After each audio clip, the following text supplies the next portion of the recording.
Quick Trig, episode 6. This is an alternative proof by picture of the sine of a plus b. So I'm going to draw myself a picture here.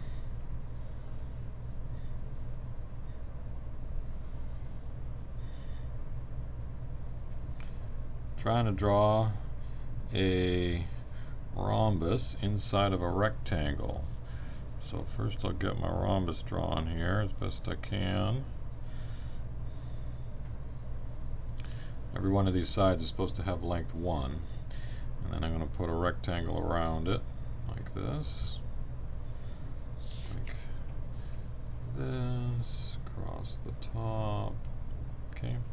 So there are angles now. This angle here I'm going to call A. And this triangle and that triangle by symmetry should be the same. So that angle is also A. And likewise here I have an angle B and an angle B. Okay.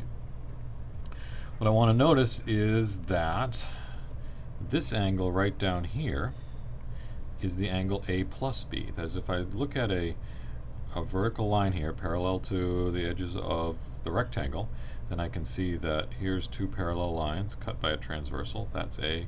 This must be A. Likewise, this edge, that edge, parallel lines cut by a transversal, alternate interior angles, that must be B. So the angle here is A plus B.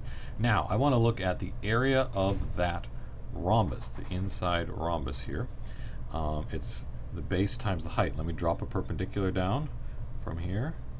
Drop a perpendicular. Not the straightest perpendicular, but you get the idea. I've got a right triangle with a hypotenuse of 1. So the side length here must be the sine of that angle. So this altitude is the sine of A plus B. So the area of the rhombus now, the area of this rhombus, is the base of 1 times the height of sine of A plus B. So the area of the parallelogram, which is a rhombus in this case, is equal to the sine of A plus B times the base of 1. Okay. Now I'm going to draw another rectangle that's exactly the same size.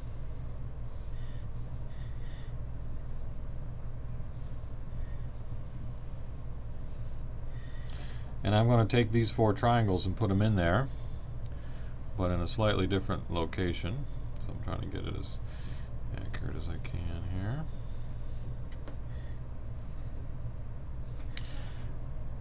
Draw this diagonal right there so that this triangle goes right here. This triangle goes right here. Let's see, if I draw this thing in right like this, then this triangle is this one, and this one is down here. Okay. So the area of these two rectangles, this one and this one, should add up to be the same as the area of that parallelogram. Now, let's see, this is angle B, this is angle B, this is angle A, this is angle A. So I notice that, and this length is 1 and that length is 1. So this triangle up here in the corner, I have an angle of B, I have a hypotenuse of 1. This length right here is the cosine of B. This length up here is the sine of B. Likewise, here's a triangle down here. This length right here, because hypotenuse is 1 and the angle here is A, this is the sine of A. Likewise, this length from here to here is the cosine of A. Actually, that's the same as out there. This length here is the cosine of A. And so I can look at these two pieces.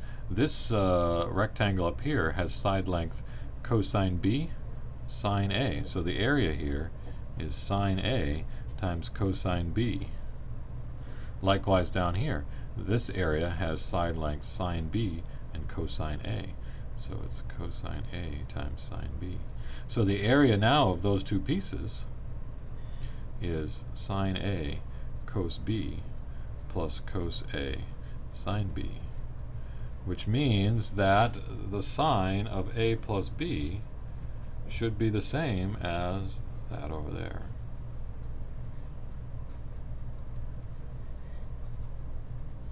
And there you go, the sine of a plus b with a different one. This picture I really like because it's very reminiscent of a classic proof by picture of the Pythagorean theorem.